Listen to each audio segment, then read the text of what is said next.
একরাশ হতাশা, লজ্জা, ব্যাটিং ব্যর্থতার পর দেশে ফিরেই ওয়েস্ট ইন্ডিজের সাথে প্রিয় ফরম্যাটে মাঠে নামছে বাংলাদেশ। আফগানদের কাছে দবল ধোলাই হয়ে মনোবল হারানো টাইগাররা নিজেদেরকে উজ্জীবিত করার চেষ্টাই করছেন। ঘুরে দাঁড়াতে নিজেদের দুর্বলতাগুলো খুঁজে বের করে বেস্ট আউটপুটটাই দিতে হবে টাইগারদের। মিরপুরের চেনা অঙ্গনটাকে কাজে লাগিয়েই কি পুরনো ছন্দে ফিরবে বাংলাদেশ?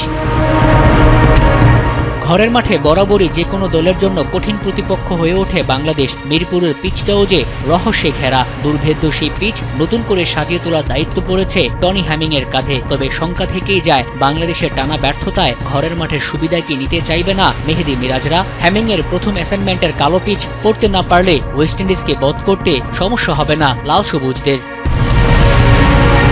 শান্ত, হৃদয়, জাকেরদের ব্যাটিং ব্যর্থতায় প্রধান কোচের ভরসা হয়ে উঠেছেন ওয়ানডে দলে প্রথমবার খেলা সাইফ হাসান। ফিল সিমন্স অপেক্ষায় ওয়ানডেতে সাইফের সেঞ্চুরি দেখার। ওপেনিং ব্যাটারের পিচ চাপড়ে সাহসের সাথে কি দিলেন সেই টোটকাটাও। এই সিরিজে দলে ফেরা সৌম্য সরকারের জন্য যে বড় চ্যালেঞ্জ অপেক্ষা করছে। মিডল অর্ডারে জাকের সোহানদের টানা ব্যর্থতায় ভরসা হতে পারে মাহিদুল ইসলাম অঙ্কন।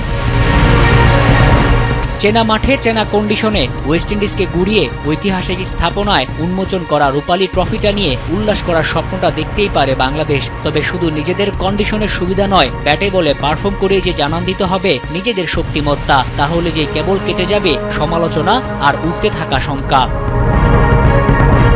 মোহাম্মদ মাসুম, কালবেলা।